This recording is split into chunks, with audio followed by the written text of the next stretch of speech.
당장 이 서류에 도장 찍고 이 집에서 꺼져! 이 밥벌레 같은 년아! 시어머니 평금옥이 만삭인 제 얼굴에 이혼 서류를 집어던지며 굵은 소금을 뿌려댔습니다. 옆에 선 남편 남궁비는 내연녀 조이진의 허리를 감싼 채 차갑게 비웃고 있었죠. 희진이가 내 진짜 후계자를 가졌어. 네 뱃속에 든 건 필요 없으니까 친권 포기 각서까지 다 쓰고 몸만 나가. 그들의 패륜적인 폭언에 제 입가엔 오히려 서늘한 미소가 번졌습니다. 공포에 떨며 마지못해 도장을 찍는 줄 알았겠지만 사실 전 이 순간만을 간절히 기다려왔거든요. 자신들이 걷어찬 것이 쓸모없는 며느리가 아니라 자신들의 목숨줄을 쥐고 있던 거대한 황금 밧줄이었다는 걸 깨닫게 될 때 과연 그 추악한 인간들은 어떤 표정을 짓게 될까요? 시작하기 전에 무료로 눌러주시는 구독과 좋아요, 알림 설정은 똑순이 사랑방에 큰 힘이 됩니다. 지금 어디서 듣고 계신지 댓글 달아주세요. 그럼 지금부터 이야기를 시작하겠습니다. 출산 예정일을 불과 일주일 앞둔 곽도희는 부풀어 오른 배를 힘겹게 지탱하며 거실 바닥에 엎드려 있었습니다. 바닥을 닦는 곽도희의 손목은 가늘게 떨리고 있었고 걸레질을 한 번 할 때마다 갈비뼈가 으스러지는 듯한 통증이 밀려왔죠. 이마에 맺힌 식은땀이 바닥으로 뚝뚝 떨어져 얼룩을 남겼지만 곽도희는 숨을 헐떡이며 구석진 곳까지 손을 뻗었습니다. 그때 현관문이 벌컥 열리더니 시어머니 평금옥이 코를 틀어쥐고 오만상을 찌푸리며 집 안으로 들어왔습니다. 평금옥이 거실 바닥에 엎드린 곽도희의 엉덩이를 발로 툭 차며 말했습니다. 아이고, 이게 무슨 냄새냐? 집구석에서 곰팡이 냄새가 나게 청소를 어떻게 하는 거야? 곽도희가 바닥을 짚고 힘겹게 몸을 일으키며 대답했습니다. 죄송해요, 어머니. 몸이 무거워서 구석구석 닦기가 참 힘드네요. 평금옥이 혀를 끌끌 차며 곽도희를 위아래로 훑어보더니 소리쳤습니다. 핑계는 아주 입에 달고 사는구나. 남들은 밤 매다가도 애만 쑥쑥 잘 낳더라. 누가 보면 유세란 유세는 혼자 다 떠는 줄 알겠어. 밥값도 못하면서 덩치만 산만해 가지고는. 그때 현관 쪽에서 도어록 열리는 소리가 경쾌하게 들리더니 남편 남궁빈이 화려하게 차려입은 낯선 여자와 함께 들어왔습니다. 남궁빈의 팔목에 매달린 여자는 내연녀 조이진이었습니다. 조이진은 곽도희와는 비교도 안 될 만큼 세련된 옷차림에 진한 화장을 하고 비싼 명품으로 보이는 가방을 팔에 걸치고 있었습니다. 평금옥은 조이진을 보자마자 입이 귀에 걸리도록 활짝 웃으며 달려갔습니다. 평금옥이 조이진의 두 손을 덥석 잡으며 반갑게 맞이했습니다. 아이고, 우리 복덩이 왔니? 어쩜 이렇게 때깔부터 다르냐? 냄새나는 곰 같은 우리 며느리랑은 차원이 다르네. 평금옥은 힐끔 곽도희를 노려보며 조이진을 치켜 세웠고 조이진은 콧소리를 내며 평금옥에게 안기듯 인사했습니다. 어머니, 안녕하세요. 오빠가 어머니 솜씨가 정말 좋다고 자랑을 얼마나 하던지 제가 꼭 한번 뵙고 싶었어요. 곽도희는 멍한 표정으로 그 광경을 바라볼 수밖에 없었습니다. 남편 남궁비는 식은땀을 흘리며 서 있는 아내 곽도희는 거들떠보지도 않았습니다. 남궁빈이 안주머니에서 누런 서류 봉투 하나를 꺼내 곽도희의 발치에 툭 던지며 말했습니다. 야, 곽도희, 너도 눈이 있으면 상황 파악이 될 거다. 여기 이 여자 희진이가 우리 집의 새로운 주인이 될 사람이야. 곽도희가 떨리는 손으로 바닥에 떨어진 서류 봉투를 집어들었습니다. 봉투 안에는 이혼 서류와 친권 포기 각서가 들어 있었습니다. 남궁빈이 넥타이를 거칠게 풀어헤치며 소파에 털썩 주저앉아 외쳤습니다. 너처럼 뚱뚱하고 게으른 여자는 이제 질렸다. 희진이 뱃속에 내 진짜 후계자가 자라고 있어. 내 핏줄인지도 의심스러운 내 뱃속에 든 애는 필요 없으니까 깔끔하게 친권 포기 각서 쓰고 여기서 당장 나가라. 곽도희의 눈동자가 파르르 떨리며 가슴을 옥죄었습니다. 배가 뭉쳐오는 고통보다 가슴이 찢어지는 배신감이 더 크게 느껴졌죠. 평금옥은 곽도희가 미리 싸둔 출산 가방을 발로 뻥 차버렸습니다. 가방이 현관문 밖 복도로 굴러떨어지며 아기 옷가지들이 삐져나왔습니다. 평금옥이 곽도희의 얼굴 앞에 삿대질을 하며 윽박질렀습니다. 위자료니 양육비니 딴소리하면 쥐도 새도 모르게 묻어버릴 테니까. 좋은 말로 할 때 도장 찍고 몸만 나가라. 너 같은 거머리한테 뜯길 돈은 단 한 푼도 없다. 평금옥의 악담에 곽도희는 입술을 꽉 깨물었습니다. 입술 사이로 비릿한 피맛이 느껴지며 정신이 맑아졌습니다. 조이진은 남궁빈의 팔짱을 끼며 곽도희를 비웃듯 바라보았습니다. 어머님, 저 언니 눈빛이 너무 무서워요. 빨리 내보내주세요. 우리 아기 태교에 안 좋을 것 같아요. 평금옥은 조이진의 등을 토닥이며 곽도희에게 소금을 뿌리는 흉내를 냈습니다. 걱정 마라, 우리 복덩아. 내가 알아서 처리하마.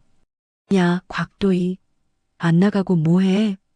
재수 없는 일 생기기 전에 얼른 썩 꺼져라. 곽도희는 부들부들 떨리는 손으로 이혼 서류와 각서를 내려다보았습니다. 눈물은 흐르지 않았고 오히려 차가운 분노가 가슴 깊은 곳에서 끓어오르기 시작했습니다. 곽도희는 식탁 위에 놓인 인주를 거칠게 열었습니다. 망설임 없이 서류 위에 도장을 꾹 누르며 결연한 의지를 보였습니다. 선명하게 찍힌 붉은 도장이 곽도희의 결심을 보여주었습니다. 곽도희는 도장이 찍힌 서류를 남궁빈의 얼굴을 향해 획 던지며 말했습니다. 그래, 당신들이 원한다면 찍어주지. 대신 똑똑히 들어. 이 시간부로 내 아이에게 아빠는 죽고 없는 거야. 나중에 뼈저리게 후회해도 딴소리하지 마. 남궁빈은 바닥에 떨어진 각서를 주워들고 낄낄거리며 비웃었습니다. 역시 독한 여자라니까. 걱정 마라. 내 눈에 흙이 들어가도 너랑 내 애새끼를 다시 볼 일은 절대 없을 테니까. 곽도희는 뒤도 돌아보지 않고 현관으로 걸어갔습니다. 현관 밖으로 내동댕이 쳐진 출산 가방을 힘겹게 집어들었죠. 평금옥은 곽도희의 뒤통수에 대고 굵은 소금을 팍팍 뿌리며 외쳤습니다. 에이, 퇴퇴. 알터니가 빠진 것 같네. 다시는 이 근처에 얼씬도 하지 마라. 빌라 밖으로 쫓겨난 곽도희는 몸을 가누지 못하고 휘청거렸습니다. 참았던 진통이 한꺼번에 밀려와 다리에 힘이 풀리고 말았죠. 세상은 온통 잿빛으로 보였고 정신이 점점 혼미해졌습니다. 그때 어두운 골목길 한 구석에서 검은색 대형 고급 차량 한 대가 다가왔습니다. 차 문이 열리고 건장한 수행 비서들이 뛰쳐나와 쓰러지려는 곽도희를 정중하게 부축했습니다. 비서실장 강태진이 다급하게 곽도희를 뒷좌석에 태우며 물었습니다. 상무님, 괜찮으십니까? 늦어서 죄송합니다. 푹신한 가죽 시트에 몸을 기댄 곽도희가 가쁜 숨을 몰아쉬며 휴대전화를 꺼내 응용 프로그램을 몇 번 두드렸습니다. 손가락이 떨렸지만 곽도희의 눈빛만은 형형하게 빛나고 있었습니다. 곽도희가 강태진을 향해 서리빨처럼 차가운 목소리로 명령했습니다. 강 실장님, 지금 바로 법무팀 움직여요. 방금 내가 찍은 각서, 즉시 공증 절차 밟으세요. 그리고 그 인간들 손에 쥐어준 내 가족 카드들, 지금 당장 정지시켜요. 강태진은 백미러로 곽도희의 상태를 살피며 고개를 깊게 숙였습니다. 네, 알겠습니다. 상무님, 병원 귀빈 전용 분만실을 이미 준비해뒀습니다. 조금만 참으십시오. 차가 부드럽게 출발하자 곽도희는 차창 밖으로 멀어지는 낡은 빌라를 보았습니다. 그곳은 이제 곽도희에게 지옥일 뿐이었습니다. 한편 빌라 거실에서는 남궁빈 일가의 축제 분위기가 한창이었습니다. 평금옥은 전화기 응용 프로그램을 이용해 음식을 잔뜩 시켰습니다. 족발과 보쌈, 치킨과 피자까지 상다리가 부러질 듯 차려졌죠. 평금옥이 냉장고에서 포도주를 꺼내 흔들며 신나게 외쳤습니다. 아이고, 우리 복덩이 희진이 덕분에 속이 다 시원하다. 오늘 같은 날은 축배를 들어야지. 남궁빈도 신이 나서 콧노래를 부르며 배달 기사에게 카드를 건넸습니다. 여기 계산해 주세요. 일시불로 긁어주세요. 배달 기사가 단말기에 카드를 꽂았습니다. 잠시 후 삑하는 소리와 함께 기계적인 안내음이 흘러나왔습니다. 도난 및 분실 카드입니다.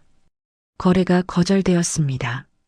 남궁빈의 얼굴에서 웃음기가 순식간에 사라졌습니다. 배달 기사가 의심스러운 눈초리로 남궁빈을 쳐다보며 말했습니다. 손님, 이거 분실 신고된 카드라고 나오는데요. 남궁빈이 당황하며 카드를 빼서 다시 확인했습니다. 분명 자신이 평소에 펑펑 쓰던 카드가 맞았습니다. 남궁빈이 어쩔 줄 몰라 하며 배달 기사에게 소리쳤습니다. 이게 무슨 소리야? 아까 낮에도 담배 사면서 잘 썼는데 기계가 고장 난 거 아니에요? 평금옥이 족발을 뜯으려다 말고 눈을 동그랗게 뜨며 물었습니다. 아니, 이게 무슨 망신이냐? 도의 그년이 돈 들고 튀면서 심술을 부렸나 보다. 아이고, 내 돈, 내 피 같은 돈. 평금옥은 바닥을 치며 통곡하는 흉내를 냈고 조이진은 짜증 섞인 표정으로 팔짱을 꼈습니다. 조이진이 남궁빈을 쏘아보며 차갑게 물었습니다. 오빠 어떻게 된 거야? 능력 있는 사장이라며. 지금 배달 음식 하나 결제 못해서 이러는 거야? 남궁빈의 얼굴이 수치심으로 벌겋게 달아올랐습니다. 사실 그동안 남궁빈이 써대던 카드는 곽도희가 만들어준 가족 카드였습니다. 곽도희가 집을 나가면서 카드를 즉시 정지시켰다는 사실을 남궁빈은 꿈에도 모른 채 억울함에 길길이 날뛰었습니다. 남궁빈이 애꿎은 현관문을 발로 걷어차며 소리를 질렀습니다. 이런 젠장, 곽도의 이 독사 같은 여자, 내 돈 훔쳐서 도망갔어. 잡히기만 해봐. 가만 안 둔다. 하지만 이미 곽도희는 그들의 손이 닿지 않는 곳으로 가고 있었습니다. 곽도희를 태운 차는 고급 병원의 입구로 미끄러지듯 들어갔습니다. 비명과 악취가 가득한 빌라와는 다른 조용하고 우아한 병원 안에서 곽도희는 새로운 삶을 위한 마지막 진통을 견뎌내고 있었습니다. 곽도희가 집을 나간 지 불과 사흘이 지났을 뿐이지만 남궁빈의 중소기업 사무실은 그야말로 아수라장이 되어 있었습니다. 평소라면 조용했을 복도에는 거친 고함 소리가 울려 퍼졌고 사무실 안은 깨진 유리 파편과 서류 뭉치들이 어지럽게 널려 있었죠. 원자재 납품업체 사장들이 들이닥쳐 책상을 발로 차고 남궁빈의 멱살을 잡으며 밀린 대금을 내놓으라고 난동을 부리고 있었습니다. 한 사장이 남궁빈의 넥타이를 거칠게 잡아당기며 소리쳤습니다. 야, 남궁빈. 물건값 준다고 약속한 지가 벌써 석 달째야. 오늘까지 돈 안 나오면 나도 여기서 안 나가고 다 부숴버릴 거야. 남궁빈이 덜덜 떨리는 손으로 사장의 팔을 붙잡으며 애원했습니다. 사장님, 제발 진정하세요. 제가 안 드리겠다는 게 아니라 지금 자금 회전이 잠깐 막혀서 그래요. 옆에 있던 다른 사장이 서류 파일을 남궁빈의 얼굴에 던지며 비웃었습니다. 자금 회전? 웃기고 자빠졌네. 내 마누라 곽도희가 뒤에서 다 메워주고 있었던 거 우리가 모를 줄 알아? 당장 그 여자한테 연락해서 돈 가져오라고 해. 남궁빈은 그제야 눈앞이 캄캄해지는 기분을 느꼈습니다.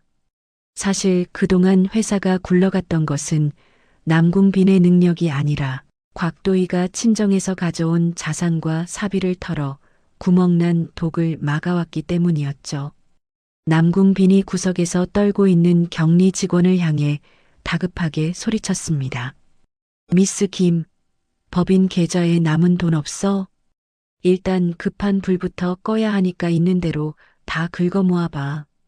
격리 직원이 모니터를 돌려 보여주며 울먹이는 목소리로 대답했습니다. 사장님, 이미 말씀드렸잖아요. 상무님께서 집 나가시자마자 법인 계좌 잔고는 영원이 됐어요. 게다가 전기세랑 인터넷 요금도 석 달이나 밀려서 오늘 오후면 다 끊긴대요. 남궁빈은 힘없이 무릎을 꿇고 차가운 바닥에 주저앉았습니다. 자신이 걷어찬 조강지처가 사실은 이 회사의 생명줄이었다는 사실을 이제야 뼈저리게 느끼며 머리카락을 쥐어뜯었죠. 도망치듯 사무실을 나와 집으로 돌아왔지만 그를 기다리고 있는 풍경은 더욱 처참했습니다. 현관문을 열자마자 퀴퀴한 곰팡이 냄새와 썩은 음식 냄새가 코를 찌르며 남궁빈을 맞이했습니다. 거실 바닥에는 사흘 동안 먹고 남은 배달 음식 용기들이 산더미처럼 쌓여 있었고 초파리들이 그 위를 윙윙거리며 날아다니고 있었습니다. 안방에서는 날카로운 고성이 오가고 있었습니다. 조이진이 코를 틀어쥐고 오만상을 찌푸리며 거실로 뛰쳐나왔습니다. 조이진이 남궁빈의 팔을 흔들며 신경질적으로 소리쳤습니다. 오빠, 저 노인네한테 좀 씻으라고 말해. 옆에만 가면 쉰내가 나서 숨을 못 쉬겠다니까. 노인네 냄새가 온 집안에 배서 미치겠단 말이야. 소파에 누워 텔레비전을 보던 평금옥이 벌떡 일어나며 삿대질을 했습니다. 뭐, 노인네 냄새? 인연이 아주 입만 열면 못하는 말이 없구나.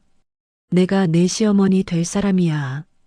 어디서 눈을 동그랗게 뜨고 바락바락 대들어? 평금옥은 화가 치미는지 주변에 있던 쿠션을 조이진에게 던졌습니다. 조이진은 콧방귀를 뀌며 평금옥을 위아래로 훑어보더니 비웃었습니다.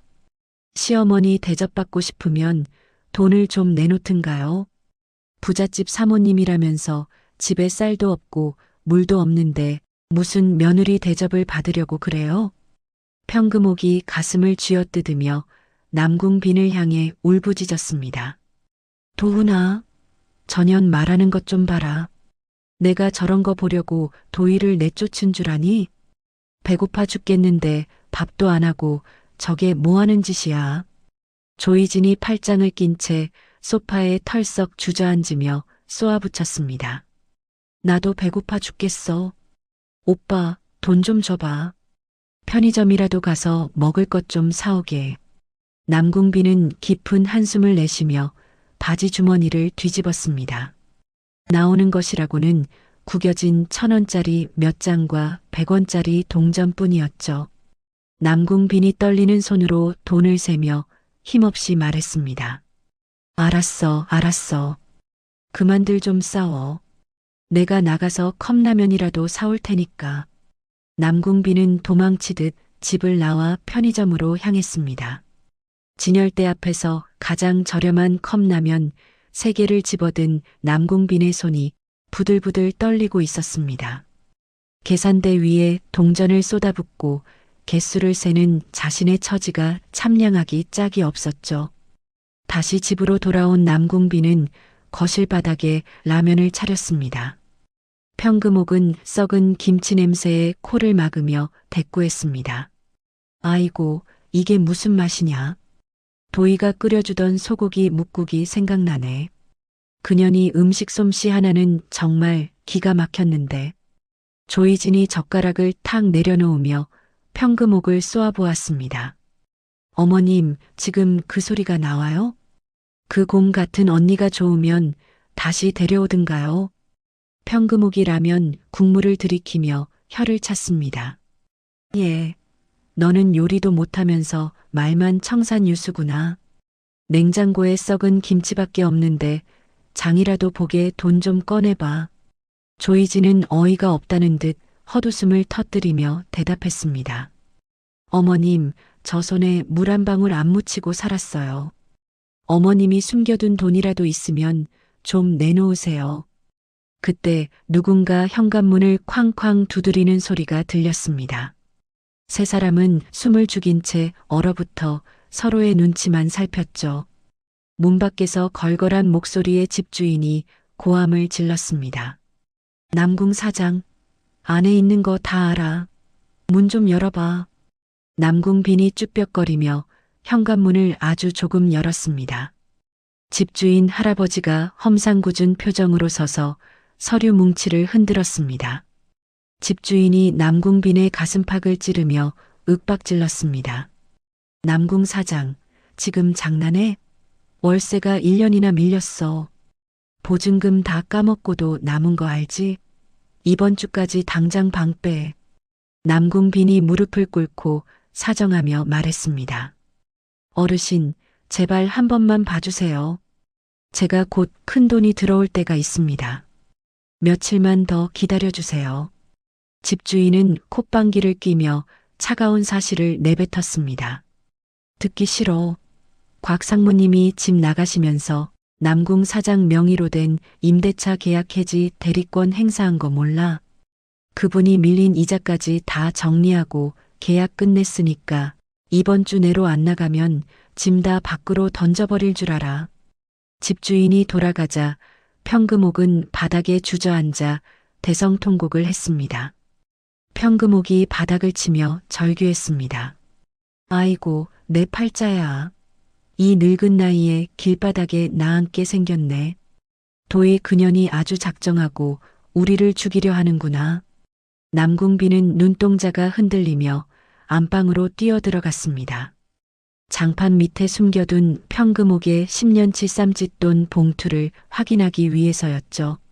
하지만 남궁빈이 꺼낸 봉투는 너무나 가벼웠습니다. 봉투 안에는 텅 빈 공기뿐이었고 남궁빈은 사색이 되었습니다. 그 돈은 남궁빈이 이미 곽도에 몰래 인터넷 도박으로 다 날려버린 상태였죠. 평금옥이 뒤따라 들어와 그 광경을 보고는 남궁빈의 머리채를 잡았습니다. 평금옥이 비명을 지르며 남궁빈의 등짝을 후려갈겼습니다. 이 미친놈아, 내 피 같은 돈 어디 갔어? 내가 10년 넘게 파출부 뛰면서 모은 내 돈 어디 갔냐고. 남궁빈이 비명을 지르며 평금옥을 밀쳐냈습니다. 아, 엄마. 내가 나중에 2배로 갚으려고 그랬지. 사업 자금이 모자라서 잠깐 쓴 거란 말이야. 조이지는 그 꼴을 보며 혀를 끌끌 차고는 짐을 싸기 시작했습니다. 남궁빈이 어둠 속에서 조이진의 다리를 붙잡으며 애원했습니다. 희진아, 제발 가지마. 너까지 가면 나 진짜 죽어. 우리 뱃속에 있는 아들을 생각해서라도 조금만 참아줘. 조이진이 남궁빈의 손을 거칠게 뿌리치며 차갑게 대답했습니다. 아들, 돈도 없는 주제에 무슨 아들을 키워? 나 임신한 거 오빠 때문에 지운 줄 알아? 애초에 오빠 돈 보고 만난 거지. 내가 미쳤다고 이런 거지 속으로서 살아? 남궁빈은 어둠 속에서 조이진이 뱉은 가시돋친 말에 충격을 받았습니다. 순간 남궁빈의 머릿속에 아주 패륜적인 생각이 스쳐 지나갔습니다. 남궁빈이 기괴한 웃음을 터뜨리며 혼잣말을 중얼거렸습니다. 그래. 곽도의 그년이 혹시라도 사고로 죽으면 사망보험금이 나올 거야. 수익자가 아직 나로 되어 있을 테니까. 그 돈만 있으면 우린 다시 일어날 수 있어. 남궁빈의 소름 끼치는 웃음소리가 어두운 집안에 울려 퍼졌습니다. 같은 시각 서울의 최고급 산후조리원 귀빈실에서는 은은한 클래식 음악이 흐르고 있었습니다. 곽도인은 붓기 하나 없는 말끔한 얼굴로 창밖의 야경을 보고 있었죠. 그녀의 앞에는 태성그룹의 곽 회장이 인자한 미소로 앉아 있었습니다. 곽 회장이 두툼한 서류 봉투를 곽도희에게 건네며 말했습니다. 내 새끼, 그동안 고생 많았다. 이건 가온 백화점 강남점 지분양도 서류다. 이제 네가 태성그룹 경영기획실 상무로서 공식적인 복귀를 선언할 때다. 곽도희가 서류를 받아들며 결연한 표정으로 대답했습니다. 네, 할아버지. 더 이상 바보처럼 당하고만 살지 않을게요. 저를 기만했던 그 사람들에게 진짜 지옥이 무엇인지 똑똑히 보여주겠습니다. 곽도희의 눈빛은 더 이상 순둥이 며느리의 것이 아니었습니다.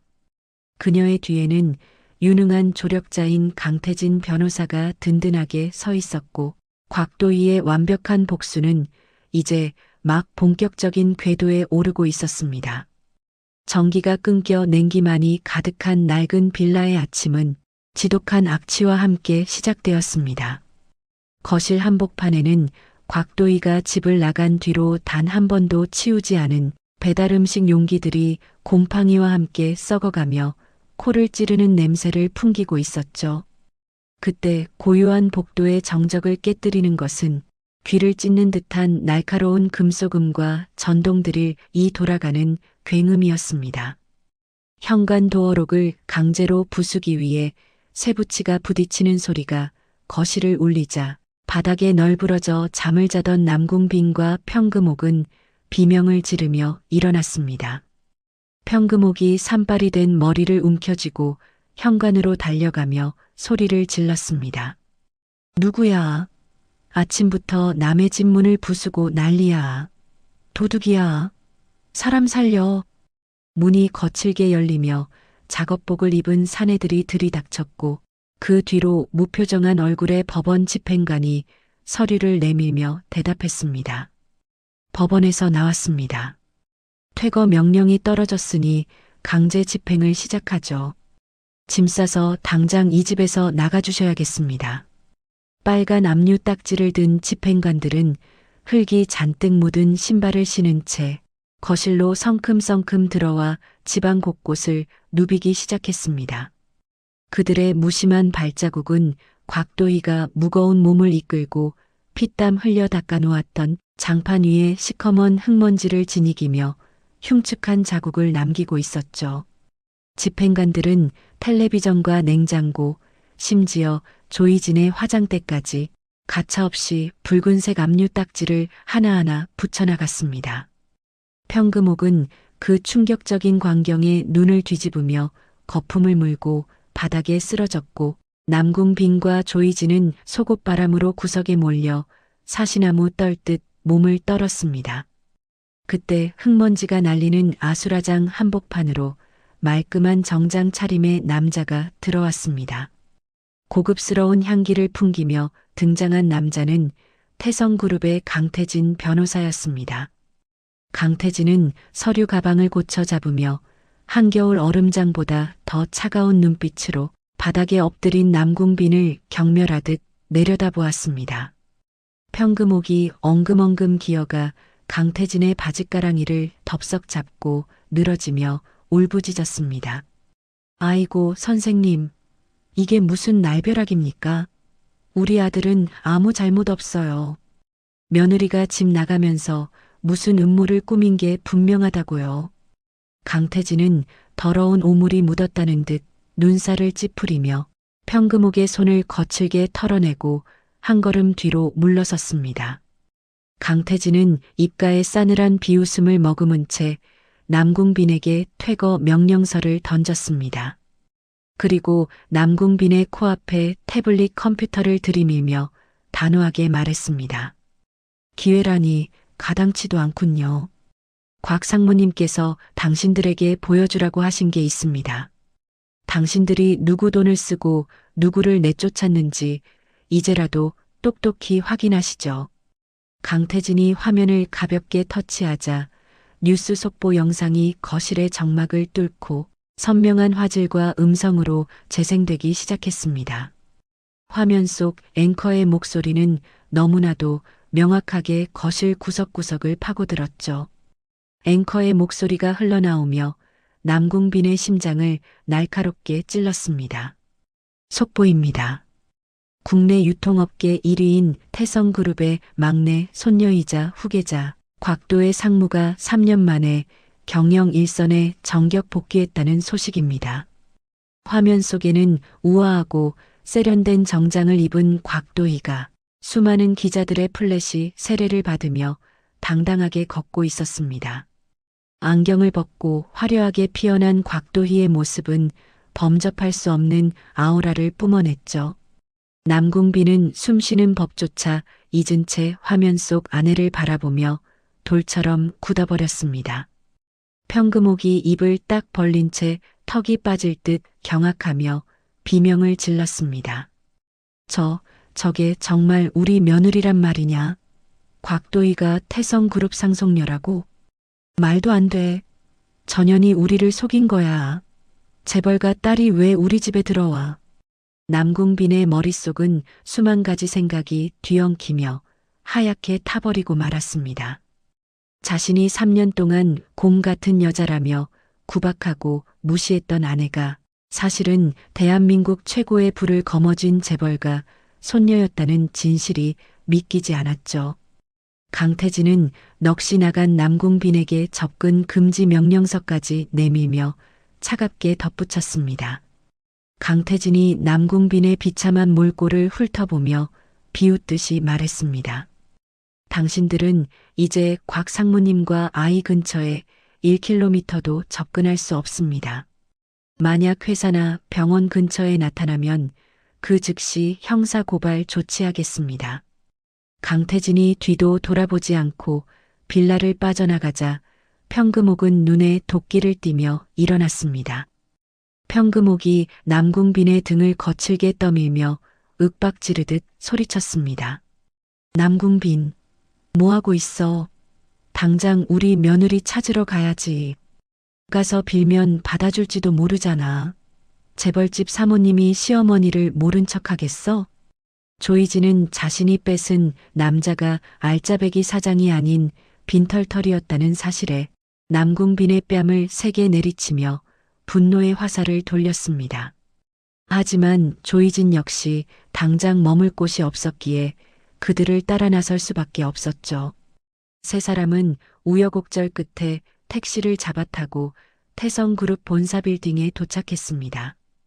고개를 아무리 젖혀도 끝이 보이지 않는 거대한 유리 건물의 위용에 세 사람은 압도당해 입을 다물지 못했습니다.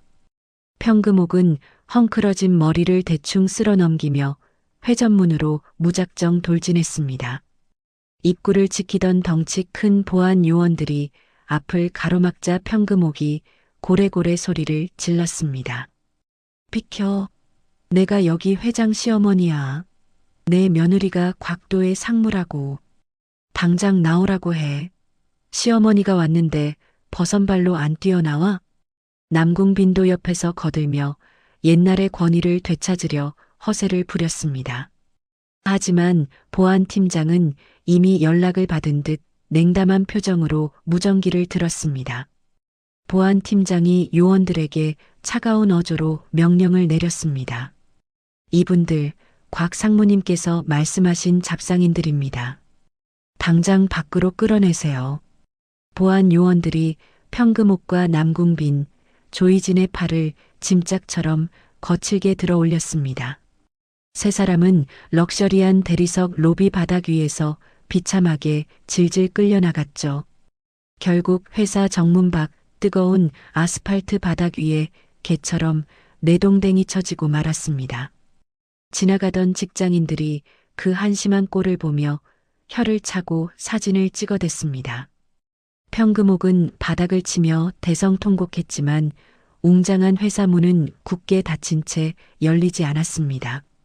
갈 곳을 완전히 잃은 세 사람은 터덜터덜 발길을 돌려 동네 찜질방으로 향했습니다. 찜질방의 눅눅한 공기와 땀 냄새가 코를 찌르는 구석진 곳에 그들은 짐을 풀었습니다. 평금옥은 여전히 분이 풀리지 않는지 주변 사람들에게 재벌가 사돈이라며 허풍을 떨었죠. 하지만 돌아오는 것은 미친 사람 보듯 자리를 피하는 사람들의 경멸 섞인 시선뿐이었습니다. 그때 조이진이 남들 몰래 탈의실 구석으로 가서 자신의 배를 매만지기 시작했습니다. 조이진은 옷 안쪽에 두툼하게 뭉쳐놓은 임신 패드를 거칠게 고쳐 찾습니다. 조이진의 눈에는 도끼가 서렸고 자신의 가짜 임신이 탄로나지 않도록 철저히 준비했습니다. 남궁빈은 찜질방 수건으로 얼굴을 가린 채 죽은 듯이 누워 처량한 눈물을 흘렸습니다. 조이진이 자는 척하는 남궁빈의 옆구리를 쿡 찌르며 은밀하게 속삭였습니다. 오빠, 그 애가 오빠 핏줄인 건 변하지 않는 사실이잖아. 이혼 서류랑 각서는 강압에 의해 억지로 쓴 거라고 우기면 돼. 그걸 빌미로 태성그룹에서 위자료를 수십억은 뜯어낼 수 있을 거야. 남궁빈의 흐리멍덩했던 눈에 다시금 탐욕스러운 생기가 돌기 시작했습니다. 남궁빈이 몸을 일으키며 낮은 목소리로 대답했습니다. 그래, 소송하자. 까짓 거 내가 애 아빠인데 곽도희가 어쩔 거야. 법대로 해서 제대로 한미천 제대로 챙겨보자고. 재벌이라니 돈은 차고 넘칠 거 아니야. 그들이 찜질방 구석에서 얄팍한 음모를 꾸미고 있을 때였습니다. 찜질방 카운터로 검은 정장의 퀵 서비스 기사가 찾아와 누런 봉투를 내밀었습니다. 여기 남궁빈 씨 계십니까? 곽도의 상무님 이름으로 등기가 왔습니다. 남궁빈이 화들짝 놀라 달려나가 봉투를 받아 내용물을 확인했습니다. 안에서 나온 것은 최고급 종이의 금박으로 인쇄된 화려한 초대장이었습니다. 초대장에는 정중한 문구와 함께 믿기지 않는 내용이 적혀 있었습니다.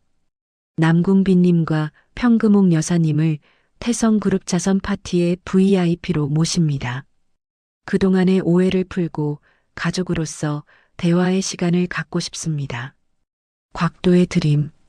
평금옥은 초대장을 보고 며느리가 결국 기가 죽어 항복했다며 덩실덩실 춤을 추었습니다. 남궁빈과 조이진 역시 이제 다시 호의호식할 날만 남았다며 김칫국을 마셨죠. 하지만 새 아기는 이것이 자신들을 영원한 나락으로 떨어뜨릴 곽도희의 거대하고 완벽한 덫이라는 사실을 꿈에도 모른 채 파티 준비에 들떴습니다. 파티 당일이 되자 세 사람은 시장에서 구한 가장 화려한 옷을 차려입었습니다. 평금옥은 형광색 저고리를 매만지며 거울 앞에서 거드름을 피웠고 남궁빈은 반짝이는 은색 양복의 깃을 세우며 자신만만하게 웃었습니다. 조이진은 짝퉁 가방을 팔에 걸고는 마치 진짜 사모님이 된 듯한 표정을 지었죠. 세 사람은 택시를 타고 호텔로 향하며 자신들의 승리를 확신하고 있었습니다. 그들은 곽도희가 준비한 무대가 자신들을 위한 환대가 아닌 추악한 민낯을 드러낼 심판대라는 사실을 추호도 의심하지 않았습니다. 호텔 입구에 깔린 레드카펫을 밟으며 평금옥은 주변 하객들을 눈아래로 보았습니다. 우리 며느리가 재벌 상무라니 이제 내 팔자가 피는구나.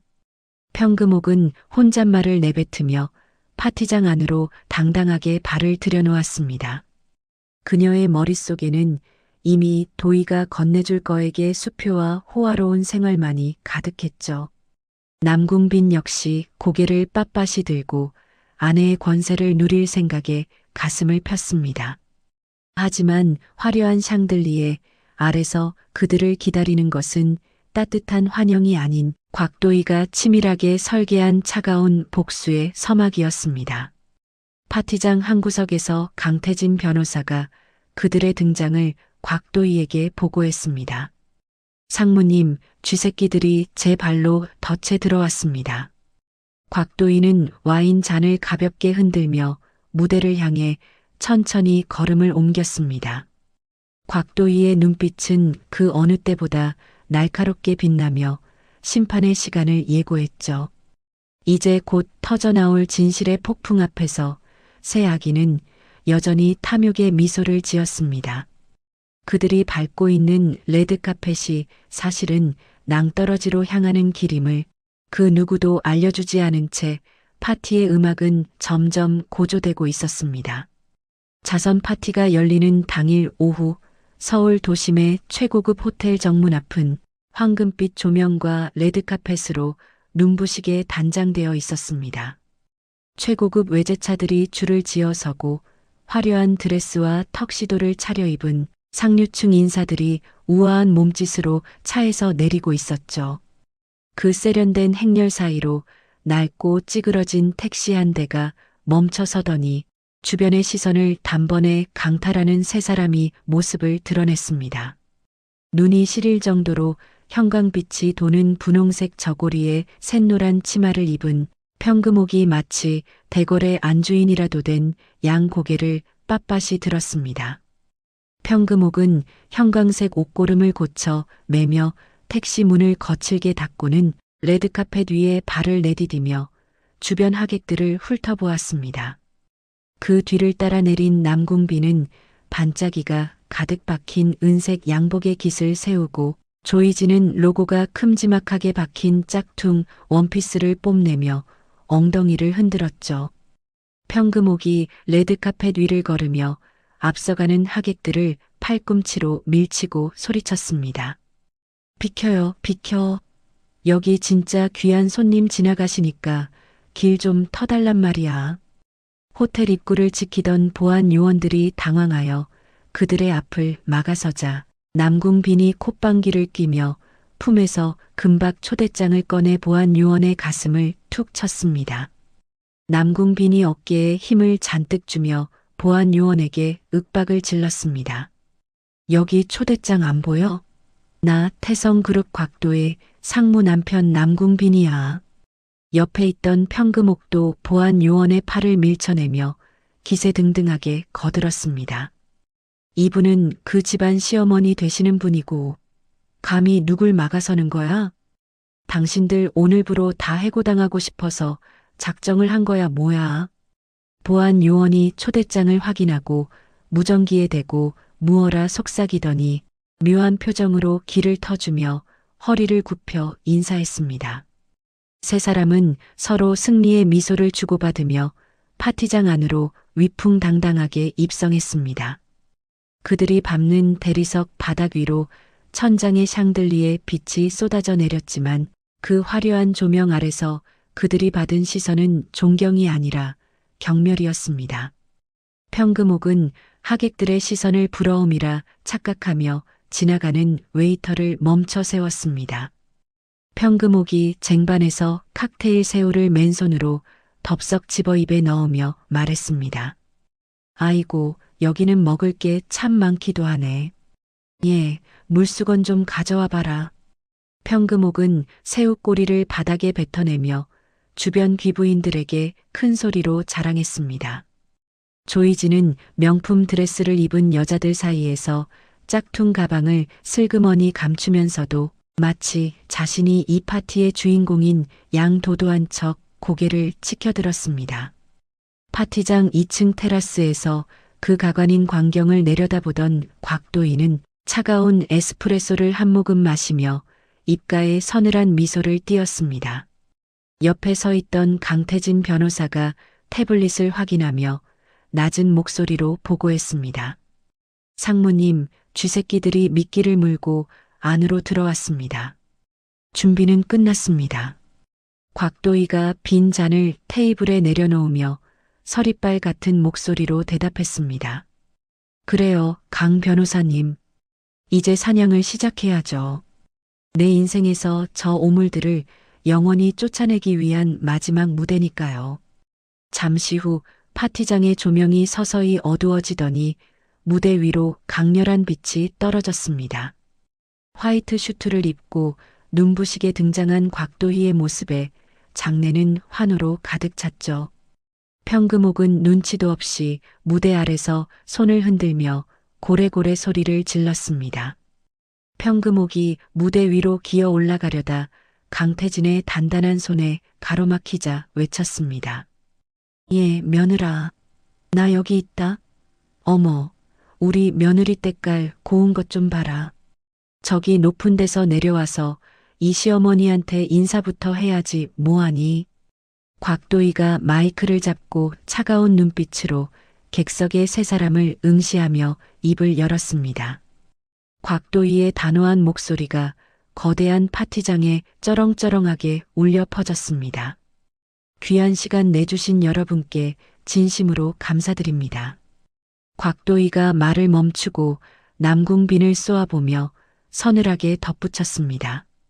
오늘 저는 이 자리에서 제 인생의 가장 추악했던 과거를 청산하려 합니다. 저기 서 있는 저 사람들이 만삭의 임산부에게 어떤 짓을 했는지 이 자리에 계신 여러분께서 똑똑히 지켜봐 주시기를 바랍니다. 곽도희의 신호와 함께 무대 뒤 거대한 대형 스크린이 환하게 켜졌습니다. 화면 가득 낡은 빌라, 거실에서 벌어진 참혹한 영상이 재생되기 시작했죠. 영상 속에서 만삭의 곽도희가 바닥에 엎드려 있고 평금옥이 발로 곽도희의 엉덩이를 차며 욕설을 퍼붓는 장면이 적나라하게 나왔습니다. 이어 남궁빈이 이혼 서리를 던지며 핏줄인지도 모르니 꺼지라고 외치는 날카로운 육성이 고성능 스피커를 통해 파티장 전체를 뒤흔들었습니다. 하객들이 경악하며 비명을 질렀고 여기저기서 짐승만도 못하다는 비난이 쏟아졌죠. 남궁빈의 얼굴은 순식간에 흑빛으로 변해 어쩔 줄 몰라 하며 손을 내저었습니다. 남궁빈이 식은 땀을 줄줄 흘리며 주변 사람들에게 변명하듯 외쳤습니다. 아니에요. 저건 다 가짜예요. 요즘 세상이 얼마나 좋은데 저런 건 다 조작된 딥페이크란 말입니다. 제 목소리가 아니에요. 곽도희는 비웃는 표정으로 조이진과 남궁빈이 주고받은 문자 내역을 공개했습니다. 도희 내쫓고 평금옥은 요양원에 버린 뒤에 돈 가로채자는 내용이 크게 뜨자 평금옥의 눈동자가 배신감으로 파르르 떨리며 옆에 있던 조이진을 노려보았습니다. 이성의 끈이 끊어진 평금옥이 괴성을 지르며 조이진의 머리채를 휘잡았습니다. 평금옥이 조이진의 뺨을 세게 내리치며 악을 쓰듯 소리쳤습니다. 이뱀 같은 년아, 네가 감히 내 아들을 홀려서 나를 고려장을 시키려 해? 내 아들이랑 짝짝꿍이 돼서 나를 요양원에 처박으려 했단 말이냐? 조이진도 지지 않고 평금옥의 형광색 저고리 고름을 잡아뜯으며 맞서 싸웠습니다. 조이진이 하이힐로 평금옥의 정강이를 걷어차며 비명을 질렀습니다. 조이진이 헝클어진 머리를 흔들며 평금옥에게 악을 썼습니다. 이 미친 노인네야. 애초에 남궁빈 오빠가 먼저 제안한 거야. 오빠가 어머니 쉰내 난다고 질색하면서 공기 좋은 요양원에 보내자고 했다고. 우아했던 파티장은 순식간에 머리카락이 휘날리고 옷감이 찢어지는 난투극이 되었죠. 남궁빈은 중간에서 말리려다 평금옥의 주먹에 코를 맞아 피를 흘리며 바닥을 굴렀습니다. 수백 명의 하객이 그 추태를 휴대전화로 찍으며 영상을 실시간으로 퍼뜨렸습니다. 곽도희는 단상 위에서 그 모습을 일말의 동정심도 없는 눈으로 내려다보았습니다. 곽도희가 옆에 서 있던 보안 팀장에게 고개를 끄덕이며 차갑게 명령했습니다. 이제 그만 치우세요. 파티장에 악취가 진동해서 더는 못 있겠네요. 건장한 보안 요원들이 무대 앞으로 달려들어 엉겨붙어 싸우는 세 사람을 떼어놓았습니다. 그들은 세 사람의 팔다리를 짐짝처럼 들어 올리고는 파티장 밖으로 질질 끌고 나갔죠. 평금옥은 산발이 된 머리로 바닥을 긁으며 곽도희를 향해 손을 뻗어 울부짖었습니다. 며느라, 도희야, 내가 잘못했다. 제발 이 시어머니 좀 살려다오. 하지만 보안 요원들은 그들을 호텔 정문이 아닌 주방 뒤편 쓰레기 집화장으로 데려갔습니다. 음식물 쓰레기통 옆 더러운 아스팔트 바닥 위에 세 사람이 내동댕이 쳐졌죠. 구정물에 젖은 형광색 한복과 찢어진 은색 양복은 오물과 섞여 형편없는 몰골이 되었습니다. 쓰레기장 앞에서 또다시 시작된 그들의 싸움 소리가 밤 공기를 지저분하게 갈랐습니다. 다시 파티장 안으로 돌아온 곽도희는 품에 안긴 아들 하늘이를 보며 환하게 웃었습니다. 곽도희가 하객들을 향해 마이크를 들고 여유로운 목소리로 말을 이었습니다. 잠시 소란이 있었지만 이제 진짜 축제를 시작하려 합니다. 오늘은 제 아들 하늘이의 100일을 축하하는 자리이기도 하니까요. 하객들의 우레와 같은 박수 소리가 파티장을 가득 채우며 분위기를 반전시켰습니다. 지옥 같은 시간을 견뎌내고 스스로 빛이 된 곽도희의 눈에는 희망만이 가득 차 있었습니다. 강태진 변호사가 샴페인 잔을 들고 곽도희에게 다가와 조용히 속삭였습니다. 상무님, 정말 고생 많으셨습니다. 이제 1차 심판은 완벽하게 끝났네요.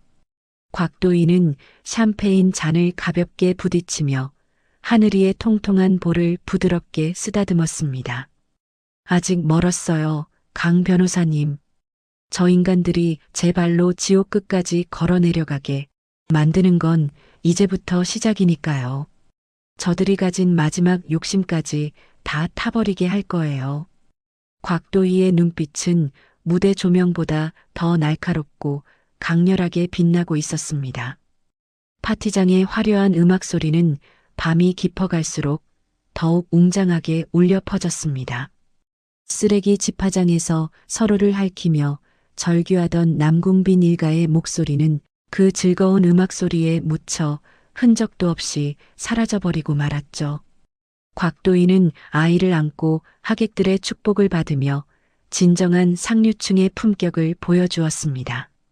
하지만 그녀의 머릿속에는 이미 다음 응징을 위한 치밀한 계획이 세워져 있었습니다.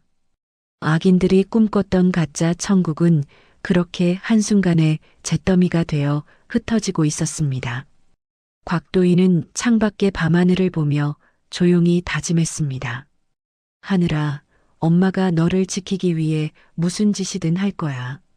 너를 부정하고 버렸던 저들이 평생을 후회하며 살게 만들어주마. 곽도희의 결연한 의지와 함께 자선 파티는 정점에 달하고 있었습니다. 이제 곽도희 앞에는 찬란한 미래와 함께 그녀를 배신한 자들을 향한 더욱 잔혹하고 완벽한 두 번째 함정이 기다리고 있었죠. 모든 것이 곽도희가 설계한 대로 완벽하게 흘러가고 있는 밤이었습니다. 그 시각 쓰레기장 바닥에 엎드린 남궁빈은 샴페인 향기 대신 음식물 쓰레기의 악취를 맡으며 부들부들 몸을 떨고 있었습니다. 남궁빈이 찢어진 양복 소매로 코피를 닦아내며 조이진을 향해 독설을 내뱉었습니다. 네가 그딴 문자를 보내지만 않았어도 도희가 우리를 이렇게 만들진 않았을 거야. 이다 죽어가는 사기꾼년아, 내 인생 어떡할 거야. 조이진은 대답 대신 남궁빈의 얼굴에 침을 뱉으며 다시 머리채를 잡으려 달려들었습니다. 그들의 추악한 본성은 가장 밑바닥에서 그렇게 서로를 갉아먹고 있었습니다. 곽도희는 그들의 비참한 말로를 이미 예견한 듯 하늘이를 태진에게 잠시 맡기고는 무대 정중앙으로 다시 걸어나갔습니다. 곽도희가 마이크를 잡고 우아하게 미소 지으며 마지막 인사를 건넸습니다. 오늘 이 자리가 우리 모두에게 진실의 가치를 되새기는 시간이 되었기를 바랍니다. 태성그룹은 앞으로도 정의로운 사회를 위해 최선을 다하겠습니다. 곽도희의 당당한 선포와 함께 파티의 막이 내리고 있었고 그녀의 완벽한 승리는 내일 아침 모든 신문의 일면을 장식하게 될 것이었습니다. 자선 파티에서의 소동이 전국적인 화제가 된 지 일주일이 지났습니다.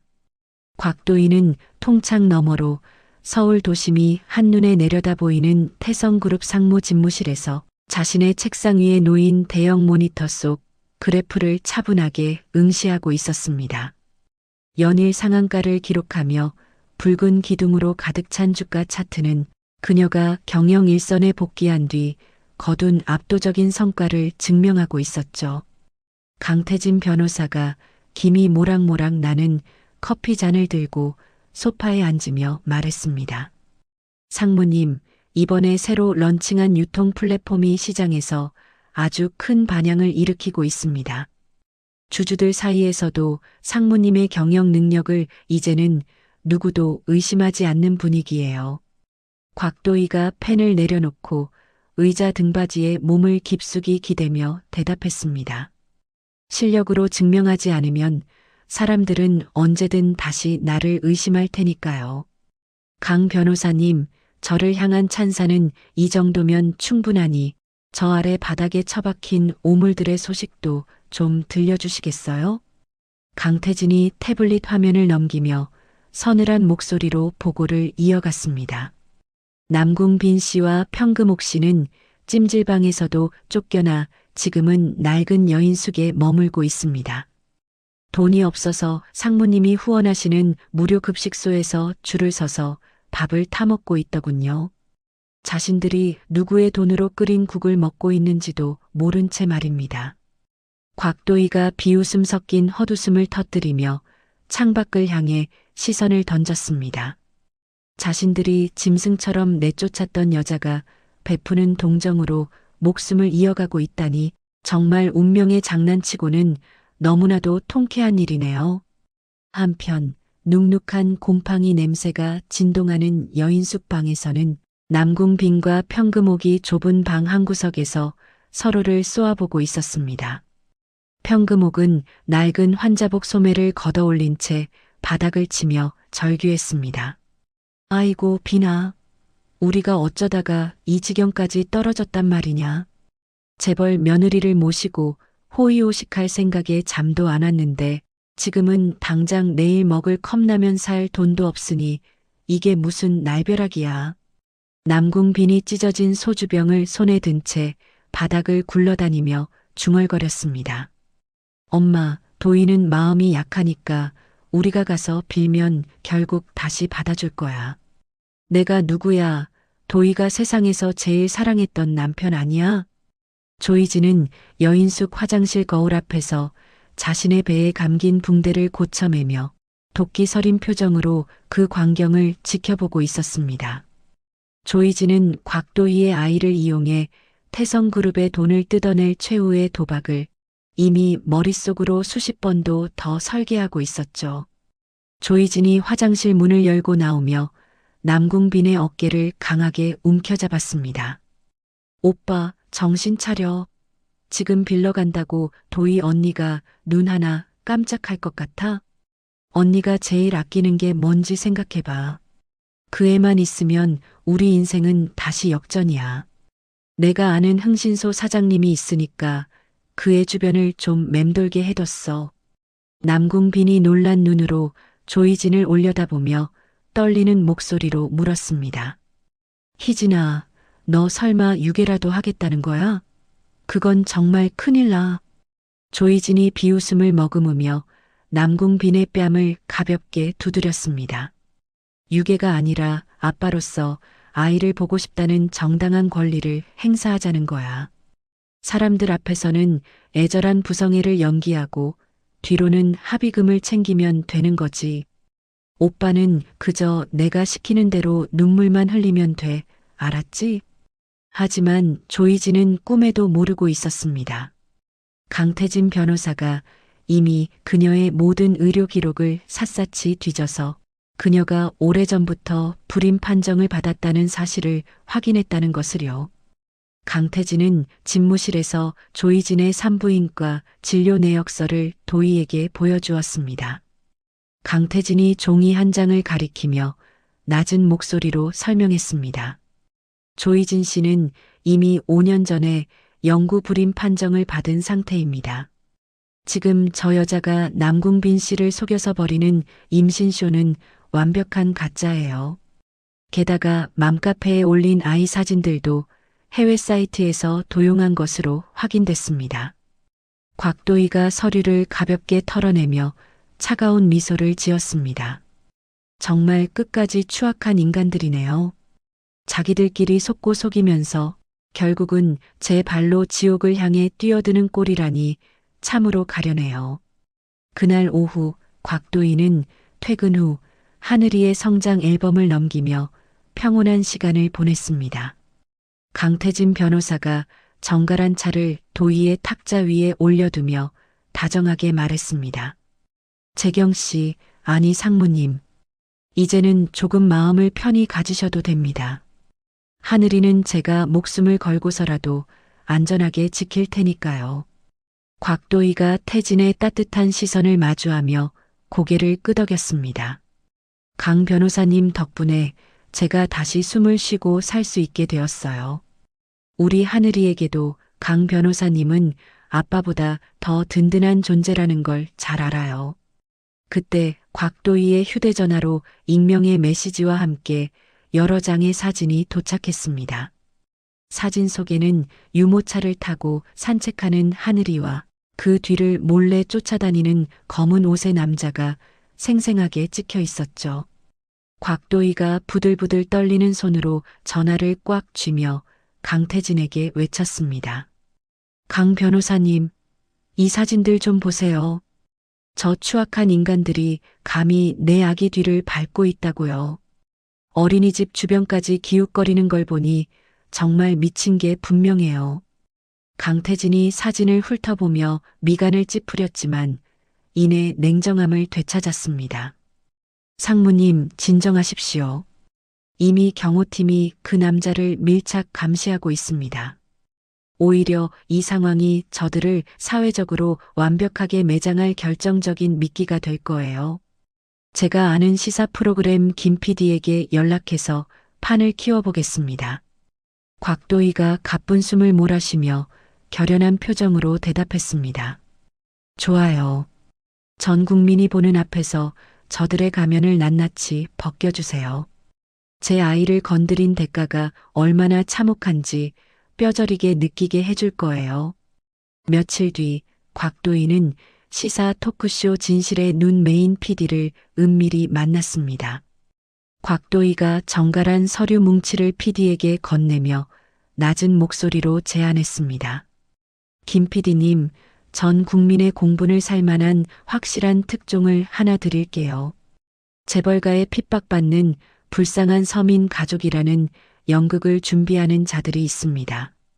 그들이 생방송 무대 위에서 자신들의 민낯을 스스로 공개하게 만들어주세요. 김 PD가 서류 내용을 확인하고는 흥미롭다는 듯 고개를 끄덕였습니다. 상무님, 걱정 마십시오. 저들이 제 발로 스튜디오에 걸어 들어오게 하겠습니다. 여인숙에 처박혀 있던 남궁빈에게 모르는 번호로 전화가 걸려왔습니다. 방송국 PD라는 남자가 아주 정중하고 부드러운 목소리로 말을 건넸습니다. 남궁빈 선생님, 안녕하세요. 선생님의 억울한 사연을 제보받았습니다. 재벌가의 갑질에 맞서 아이를 되찾으려는 눈물겨운 부성의 특집을 기획 중입니다. 출연해 주신다면 저희가 선생님의 든든한 대변인이 되어드리겠습니다. 남궁빈이 기쁨에 겨워 평금옥을 향해 환호하며 소리쳤습니다. 엄마, 드디어 기회가 왔어. 방송국에서 우리 편을 들어주겠대. 우리가 텔레비전에 나가서 울며불며 하소연하면 국민들이 돈을 모아줄 거야. 도의 그년도 이미지 때문에라도 우리한테 수백억은 합의금을 주겠지. 평금옥은 덩실덩실 춤을 추며 장롱 속에 숨겨둔 낡은 옷들을 꺼냈습니다. 그럼 그렇지. 하늘이 무너져도 솟아날 구멍은 있다더니 내가 방송에 나가서 며느리한테 맞은 이야기를 아주 실감나게 해주마. 조이진 역시 옆에서 교활한 미소를 지으며 자신의 화장품을 챙겼습니다. 새 아기는 이것이 자신들을 위해 마련된 화려한 축제라고 믿어 의심치 않았습니다. 방송에 나가기만 하면 모든 빚을 청산하고 다시 사장님 소리를 들으며 호의호식할 날만 남았다는 김칫국을 마시며 생방송 날짜만을 손꼽아 기다렸죠. 하지만 곽도희는 집무실에서 강태진과 함께 스튜디오 배치도를 살피며 그들이 빠져나갈 수 없는 완벽한 법적 단두대를 설치하고 있었습니다. 그녀의 눈빛은 마치 굶주린 맹수처럼 먹잇감을 향해 날카롭게 빛나고 있었죠.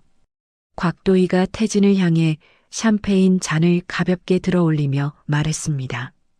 강 변호사님, 쥐새끼들이 배가 고파서 미끼를 아주 덥석 물었네요. 전 국민이 지켜보는 생방송 무대라니 정말 근사한 제삿날이 되지 않겠어요? 강태진이 차분하게 미소 지으며 도희의 잔에 샴페인을 채워주었습니다.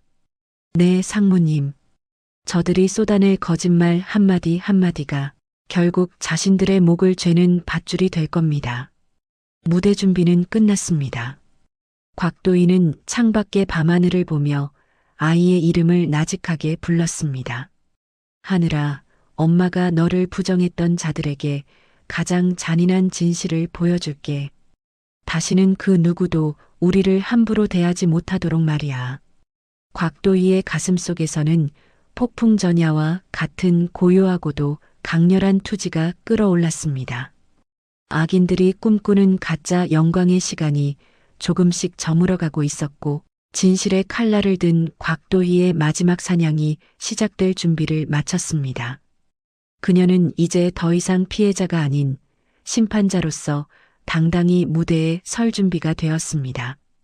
태성그룹의 거대한 빌딩은 밤이 깊어도 꺼지지 않는 불빛을 내뿜으며 곧 들이닥칠 진실의 심판을 예고하는 거대한 등대처럼 서 있었습니다.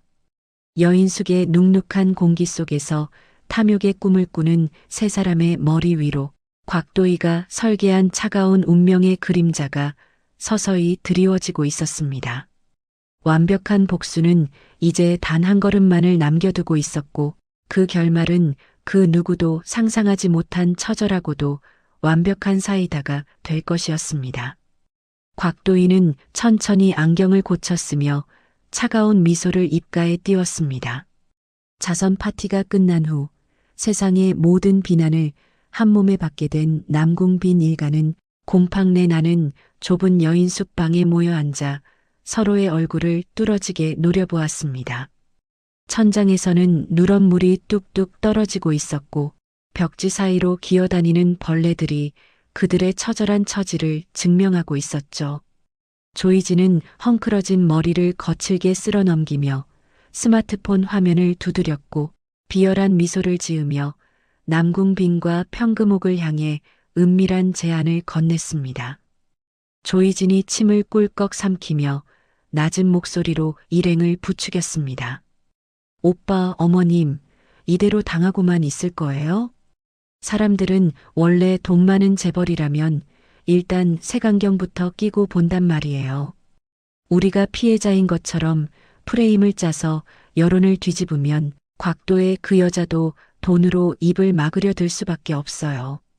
지금 저 여자가 무서운 건 진실이 아니라 자기 이름에 먹칠이 되는 거거든요.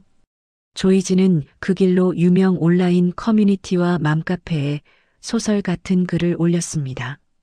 재벌가 며느리의 두 얼굴, 서민 시댁 식구를 쓰레기장에 버린 만행이라는 자극적인 제목과 함께 교묘하게 편집된 사진들이 인터넷을 타고 퍼졌죠. 여기에 평금옥이 가세하여 본격적인 행동에 나서기 시작했습니다.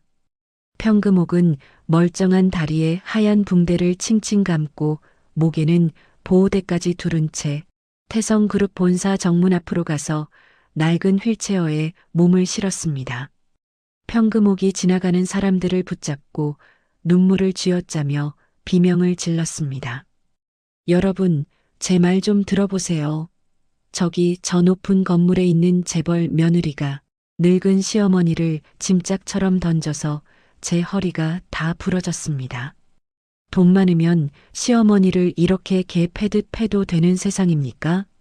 세상이 어떻게 돌아가려고 이런 폐륜이 벌어지는지 모르겠어요.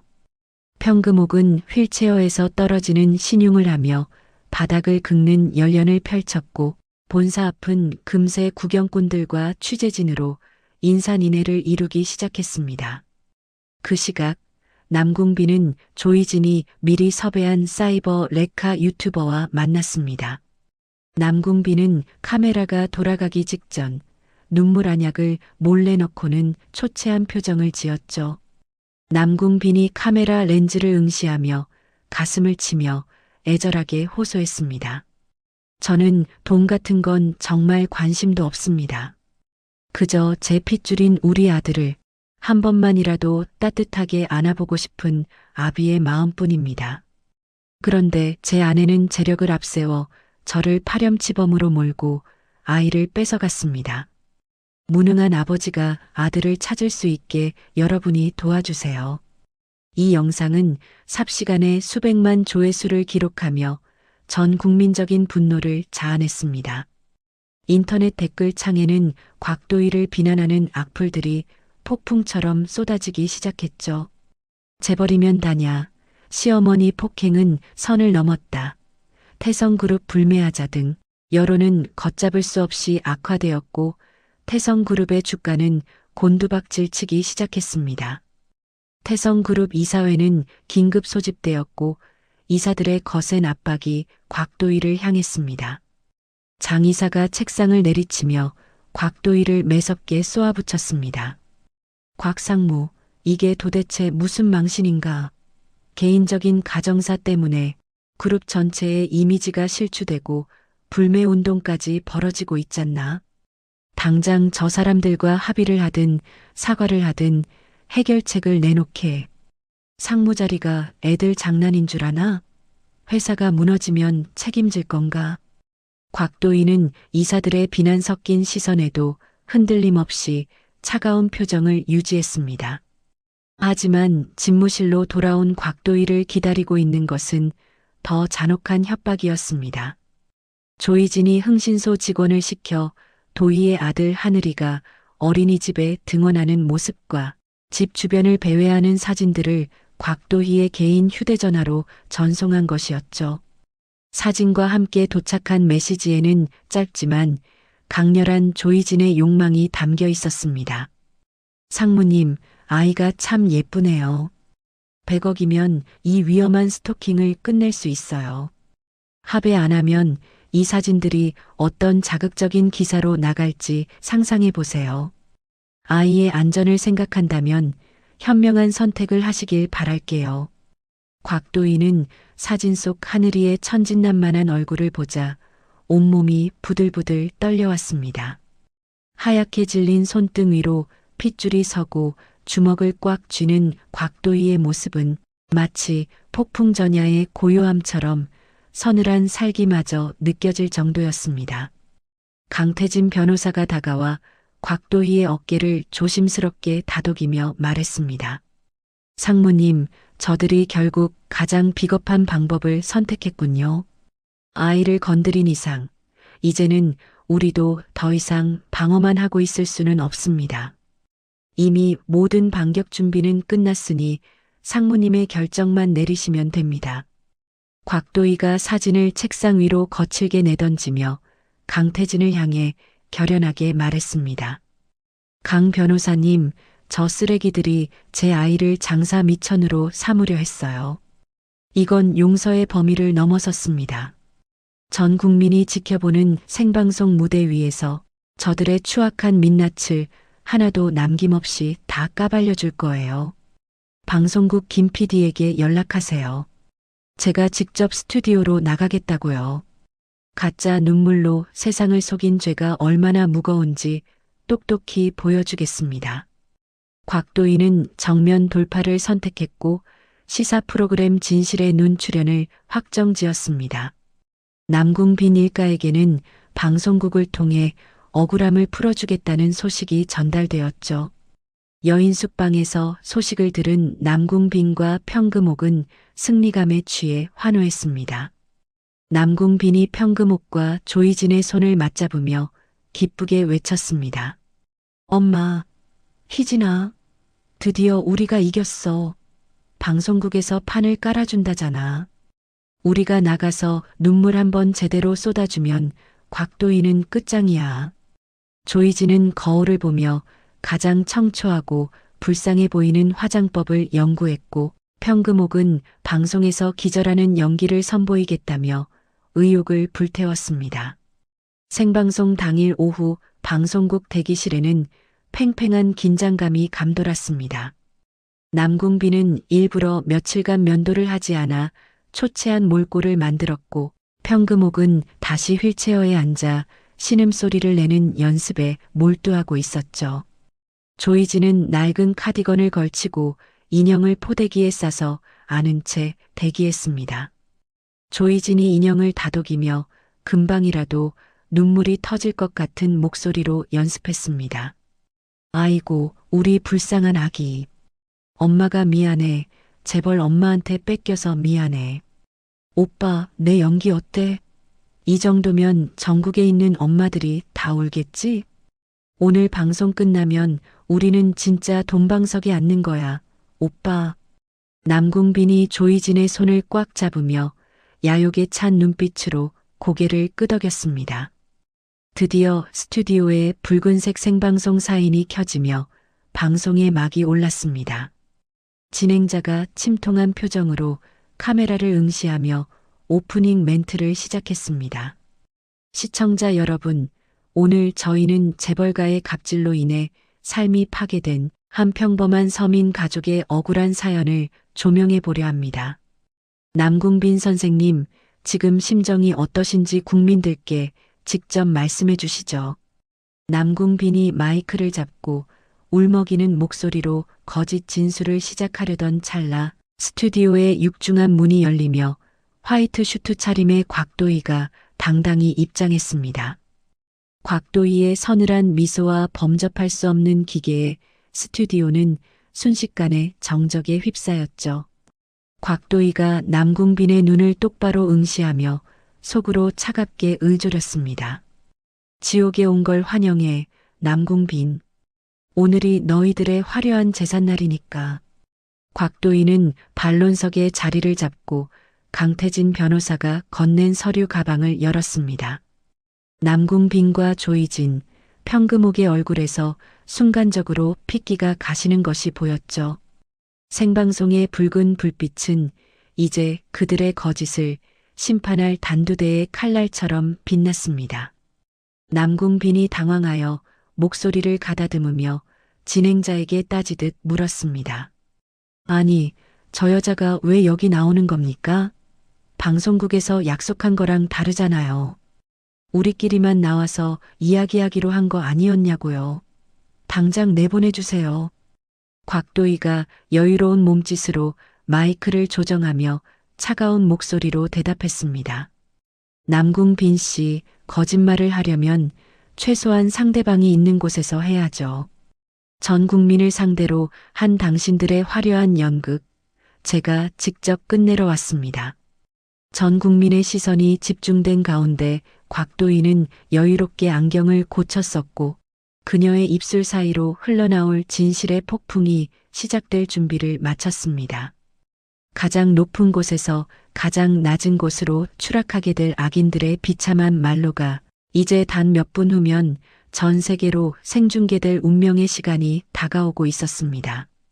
조이진은 인형을 안은 손을 미세하게 떨며 곽도희의 눈치를 살폈고 평금옥은 휠체어 손잡이를 꽉 쥔 채 마른 침을 꿀꺽 삼키며 방송사고를 예고했습니다.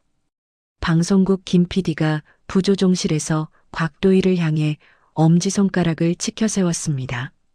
준비됐습니다, 상무님. 대한민국 방송 역사상 가장 충격적인 진실을 보여주죠. 곽도희는 태진이 건네준 USB를 만지며 스크린에 띄울 첫 번째 자료를 골랐습니다. 그것은 남궁빈 일가가 여인숙에서 나누었던 추악한 공모의 현장이 담긴 녹취였습니다. 이제 조명이 밝아지고 카메라가 곽도희의 얼굴을 클로즈업하자 그녀는 세상에서 가장 차갑고 아름다운 미소를 지으며 첫 마디를 뱉을 준비를 했습니다. 곽도희가 카메라 렌즈를 뚫어지게 응시하며 낮은 목소리로 속삭였습니다. 자, 이제 시작해 볼까요? 당신들이 그토록 원하던 방송 출연이니까요. 스튜디오의 긴장감은 극에 달해 방청객들조차 숨을 죽이고 무대를 지켜보았습니다. 남궁빈은 셔츠 깃을 만지며 식은땀을 흘렸고 조이진은 애써 태연한 척했습니다. 하지만 곽도희의 손가락이 버튼을 누르는 순간 그들이 쌓아 올린 가짜 천국은 단 1초 만에 무너져 내릴 처참한 운명을 맞이하고 있었습니다. 곽도희는 하늘이의 사진을 가슴품에 소중히 간직한 채 마이크를 쥐었습니다. 어머니, 그리고 남궁빈 씨. 당신들이 내뱉은 거짓말의 대가가 얼마나 무겁고 고통스러운지 지금부터 똑똑히 지켜보시길 바랍니다. 곽도희의 선전포고와 함께 대형 스크린에 첫 번째 영상의 첫 프레임이 떴습니다. 그것은 여인숙 복도에서 조이진이 임신 패드를 고쳐 차는 장면이었습니다. 스튜디오 안에는 짧은 탄식과 함께 거대한 폭풍이 몰아칠 준비를 마쳤습니다. 생방송 스튜디오의 거대한 전광판에 온 에어라는 붉은 글자가 선명하게 들어오고 전국으로 송출되는 카메라의 렌즈가 반론석에 앉은 곽도희를 향해 날카롭게 빛났습니다. 공기는 숨이 막힐 듯이 무겁게 가라앉았고 스튜디오를 가득 채운 방청객들은 침을 꿀꺽 삼키며 이 비극적인 가족사의 결말을 기다렸죠. 남궁빈은 셔츠 깃이 땀에 젖어 축 늘어질 정도로 긴장한 기색이 역력했지만 이내 마음을 다잡은 듯 비릿한 미소를 지으며 진행자에게 마이크를 요구했습니다. 남궁빈이 떨리는 손으로 마이크를 쥐고 비통한 연기를 시작하며 외쳤습니다. 여러분, 저 독한 여자가 제 인생을 망치고 우리 어머니를 길바닥에 내팽개쳤습니다.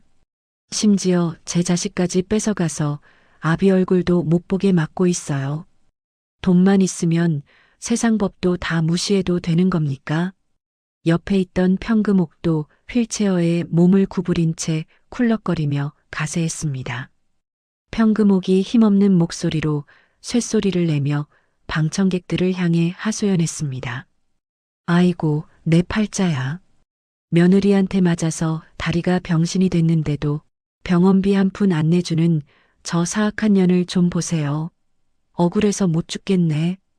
곽도희는 그들의 추악한 연극을 일말의 미동도 없이 조용히 지켜보았습니다. 그러다 곽도희가 옆에 앉은 강태진 변호사에게 고개를 끄덕이자 강태진이 준비해온 휴대용 저장 장치를 방송 시스템에 연결했습니다. 곽도희가 여유로운 몸짓으로 마이크를 잡고 스튜디오 전체를 압도하며 말했습니다. 남궁빈 씨, 그리고 어머니, 연극은 이제 그만하시죠. 당신들이 그토록 사랑한다는 그 아이에게 남궁빈 씨가 직접 내뱉었던 진심을 지금부터 들려드리겠습니다. 곽도희의 말이 끝나기가 무섭게 스피커를 통해 지옥 같은 녹음 파일이 흘러나왔습니다. 야, 곽도희. 그 애가 내 핏줄인지 아닌지 내가 어떻게 알아? 어디서 씨도 모르는 걸 가져와서 나한테 덤터기를 씌워. 당장 지워버려. 남궁빈의 날카롭고 비열한 육성이 스튜디오를 가득 메우자 방청객들은 경악을 금치 못하며 입을 틀어막고 수군거리기 시작했습니다.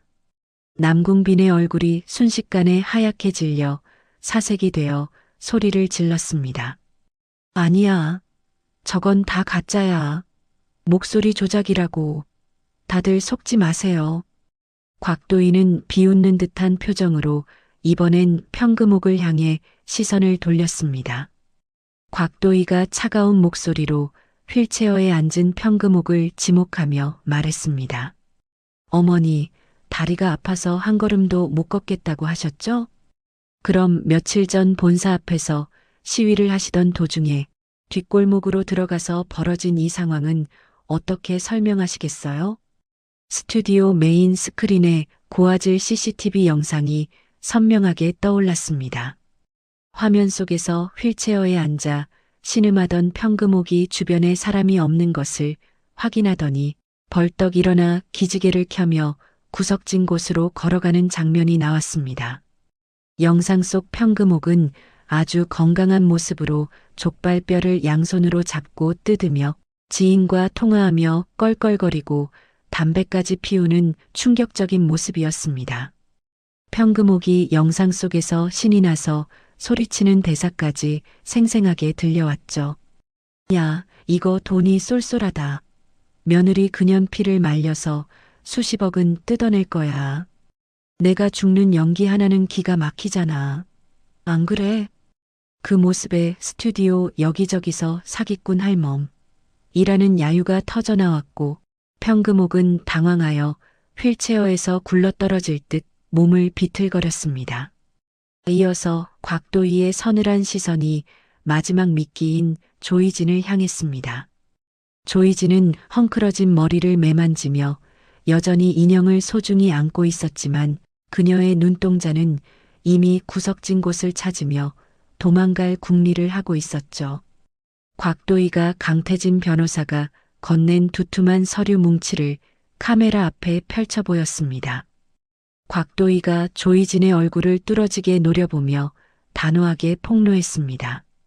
조이진 씨, 당신이 뱃속에 품었다는 태성그룹의 후계자 말입니다.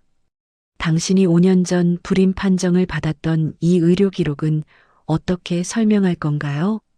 곽도희가 조이진의 본명이 적힌 산부인과 진단서를 한 장씩 넘기며 말을 이었습니다. 심지어 당신은 맘카페에 남의 집 아이 사진을 도용해서 올리고 재벌가의 아이를 뺏겼다며 후원금 5억 원을 뜯어낸 사기범이기도 하죠. 그 돈들 지금 어디에 있습니까? 도박 사이트에 탕진한 내역까지 다 여기 있네요. 스크린에는 조이진의 복잡한 은행 거래 내역과 도박 사이트 로그인 기록이 빼곡하게 나열되며 그녀가 쌓아온 가짜 인생을 낱낱이 파헤쳤습니다. 조이진은 비명을 지르며 포대기에 쌓인 인형을 바닥으로 내팽개쳤습니다. 조이진이 미친 듯이 웃으며 남궁빈의 멱살을 잡고 흔들기 시작했습니다. 조이진이 남궁빈의 뺨을 세게 내리치며 악을 쓰듯 소리쳤습니다. 야, 남궁빈. 이 멍청한 놈아. 다 너 때문에 걸린 거잖아. 네가 그날 술만 안 처먹었어도 우리가 이런 망신은 안 당했어. 내 인생 어쩔 거야. 네가 책임져. 이 거지 같은 놈아. 남궁빈도 지지 않고 조이진의 머리채를 잡아 낚아채며 맞서 싸웠습니다. 남궁빈이 헝클어진 머리로 조이진을 향해 독설을 내뱉었습니다. 뭐, 네가 먼저 꼬드겼잖아. 100억만 뜯어내면 팔자 고친다며. 이 불임 사기꾼 년아, 네가 우리 어머니 돈까지 다 가로챘지. 그때 휠체어에서 벌떡 일어난 평금옥이 조이진의 등에 올라타며 난동을 부렸습니다. 평금옥이 조이진의 머리카락을 뭉텅이로 쥐어뜯으며 비명을 질렀습니다. 내 돈, 내 피 같은 돈 다 내놔. 이 뱀 같은 년이 우리 아들을 홀리더니 이제는 시어머니를 감옥에 보내려고 작정을 했어? 죽여버릴 거야. 스튜디오는 순식간에 머리카락이 날리고 옷감이 찢어지는 난투극 현장이 되었고 전국에 생중계되는 화면에는 세 사람의 추악한 육탄전이 고스란히 담겼습니다. 진행자는 어쩔 줄 몰라 하며 대본으로 얼굴을 가린 채 구석으로 피신했죠. 그때 방송국 스튜디오의 육중한 문이 다시 열리더니 제복을 입은 경찰관 수십 명이 구둣발 소리를 내며 안으로 들이닥쳤습니다. 경찰 팀장이 수갑을 꺼내 보이며 난투극을 벌이는 세 사람에게 엄중히 선포했습니다. 남궁빈, 조이진, 평금옥 씨, 당신들을 상습 사기 및 무고, 그리고 정보통신망법 위반 및 아동복지법 위반 혐의로 긴급 체포합니다. 경찰관들이 달려들어 엉겨붙어 싸우는 세 사람의 팔에 가차없이 수갑을 채웠습니다. 남궁빈은 수갑 찬 손으로 도희를 향해 무릎을 꿇으며 구걸하기 시작했습니다. 남궁빈이 바닥을 기며 곽도희의 구두 끝에 머리를 박고 오열했습니다. 도희야, 내가 정말 잘못했어. 한 번만 살려줘, 제발. 나 감옥 가면 죽어. 우리 예전 좋았던 때를 생각해서라도 좀 봐주면 안 돼? 곽도희는 남궁빈의 비굴한 손길을 차갑게 뿌리치며 그를 내려다보았습니다. 곽도희가 남궁빈의 눈을 찌르듯이 노려보며 단호하게 말했습니다. 좋았던 때, 당신에게 내 인생은 그저 돈줄이었을지 몰라도 나에게 당신은 이제 씻어내야 할 더러운 오물일 뿐이야. 감옥에서 평생 네가 지은 죄를 뼈저리게 반성하면서 썩어 문드러지길 바라. 평금옥은 수갑을 찬 채로 경찰관들에게 들려나가며 끝까지 악담을 퍼부었습니다.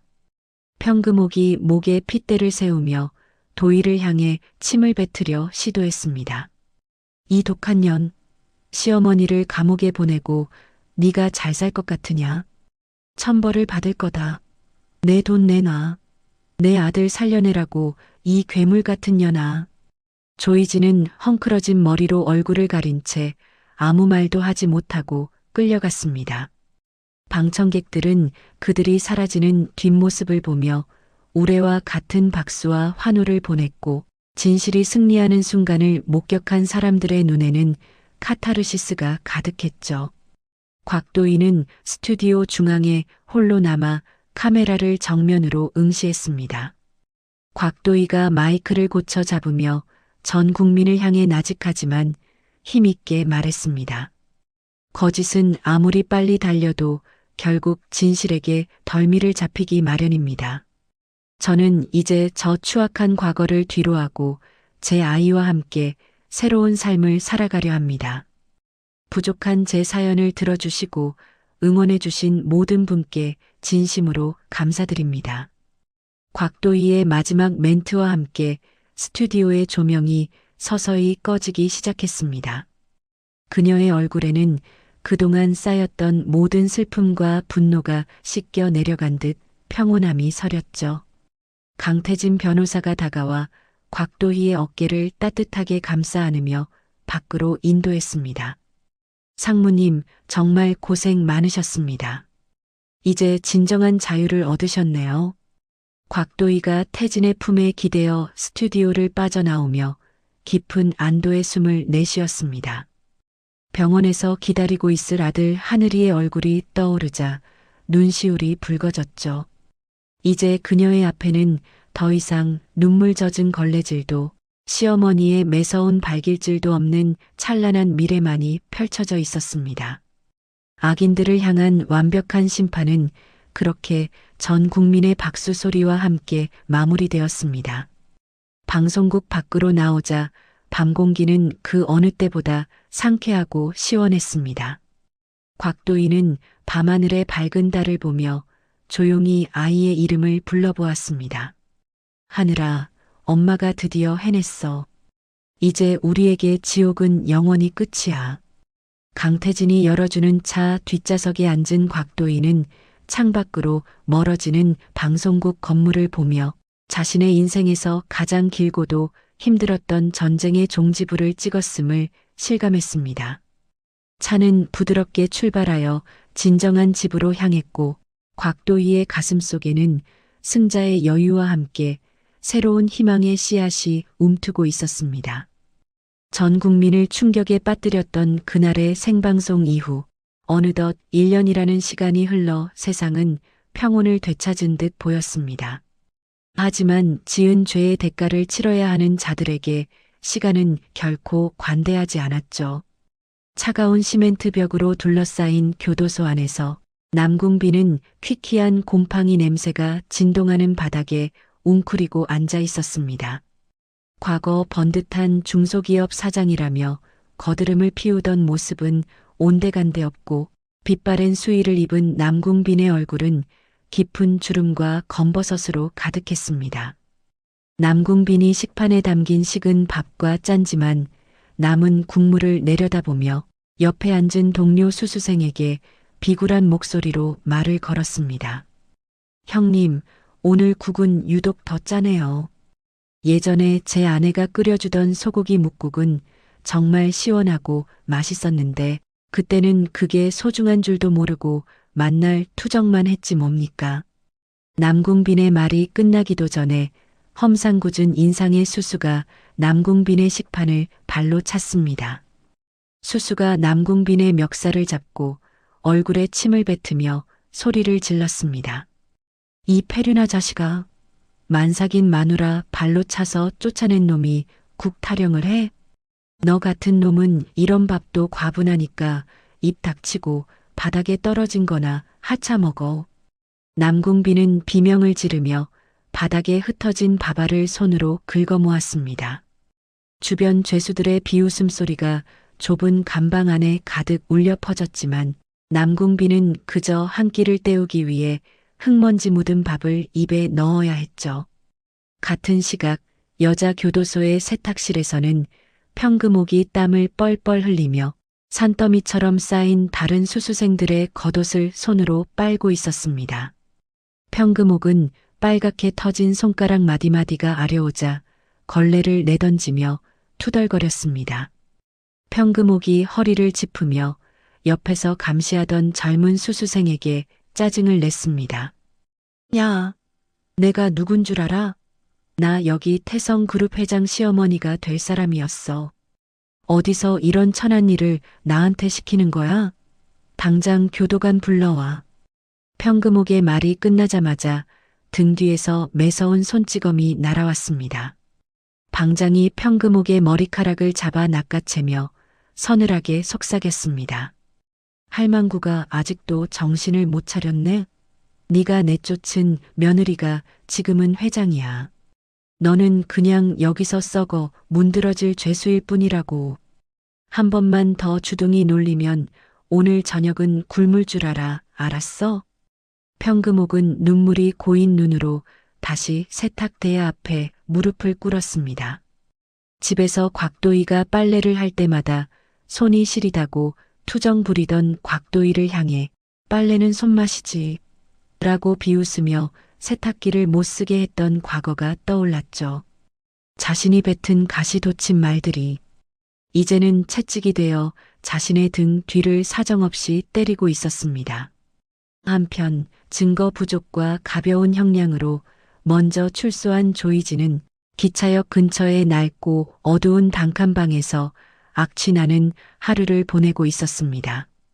조이진은 텔레비전 화면 속에서 화려한 조명을 받으며 웃고 있는 곽도희의 성공 기사를 볼 때마다 리모컨을 바닥으로 집어 던졌습니다. 조이진이 헝클어진 머리를 쥐어뜯으며 방바닥을 긁어대며 중얼거렸습니다. 저건 내 자리였어. 내가 저 옷을 입고 저 가방을 들었어야 했다고. 남궁빈 그 멍청한 인간 때문에 내 인생이 다 망가졌어.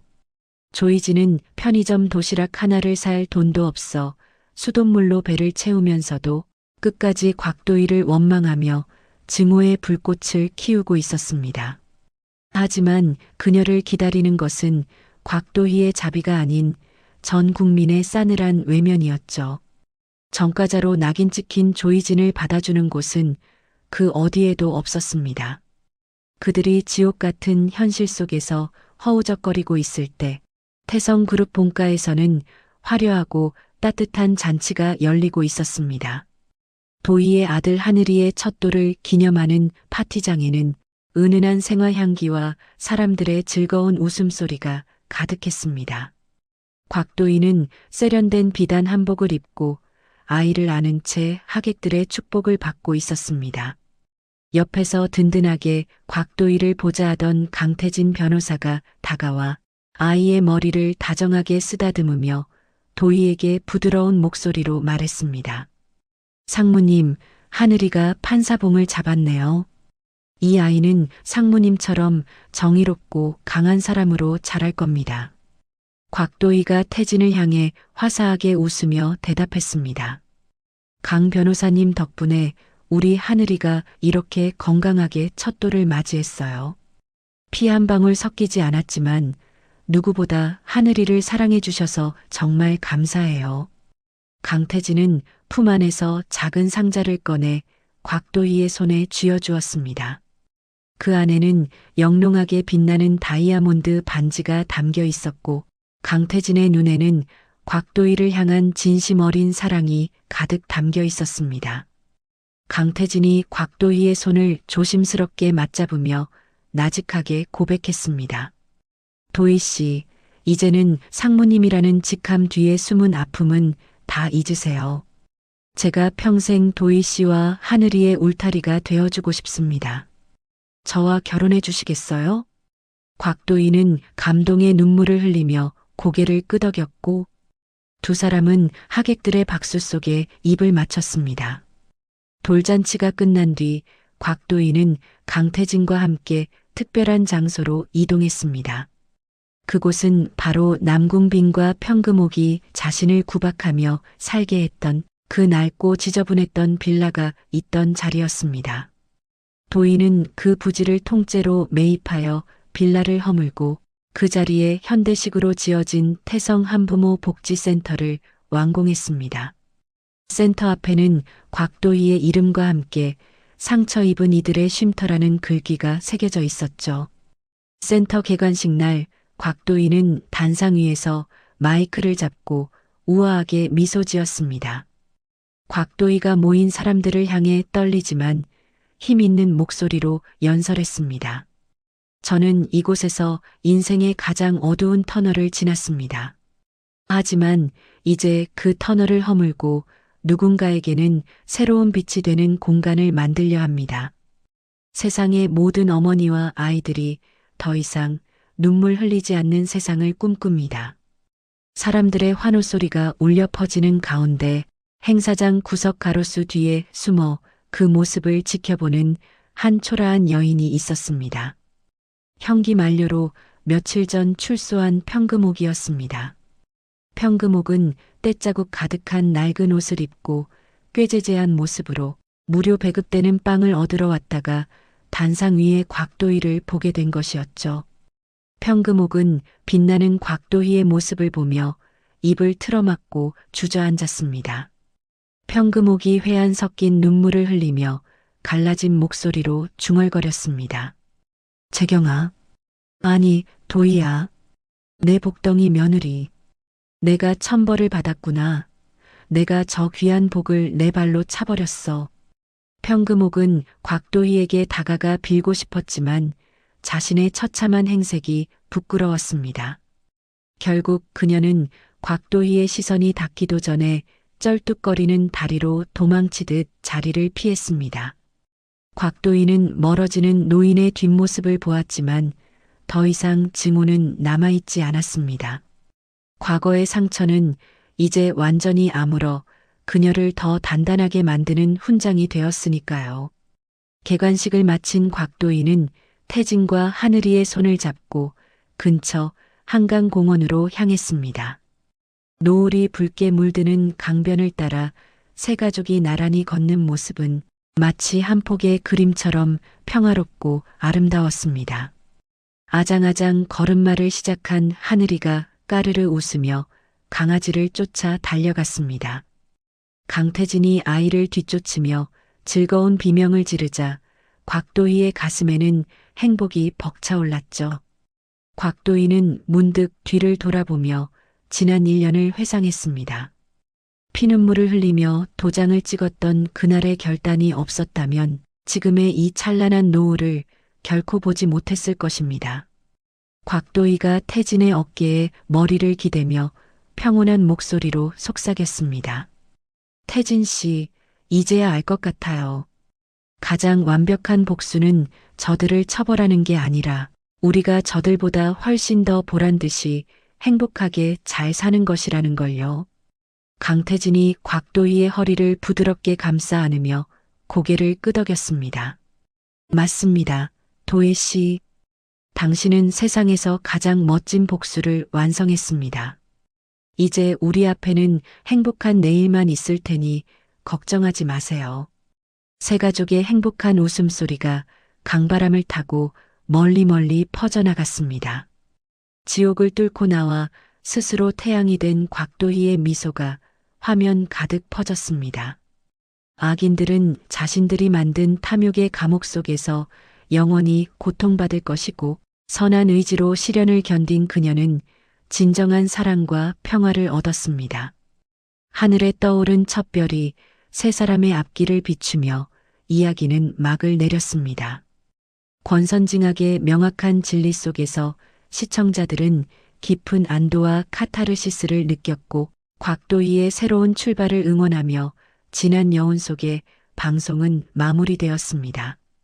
오늘 이야기는 자신을 무시하던 사람들에게 완벽한 복수를 하고 진짜 행복을 찾은 도희 씨의 사연이었습니다. 인생의 모진 시련 속에서도 나 자신을 잃지 않는다면 진정한 복수는 결국 보란 듯이 행복해지는 것이 아닐까요? 여러분도 힘든 상황 속에서 도희 씨처럼 당당하게 일어서시기를 진심으로 응원하겠습니다. 오늘 이야기가 속 시원하셨다면 좋아요와 구독으로 따뜻한 마음을 나누어 주세요. 이야기를 끝까지 들어주신 분이 계시다면 잘 들었다고 댓글 하나만 남겨주세요. 지금까지 똑순이 사랑방이었습니다.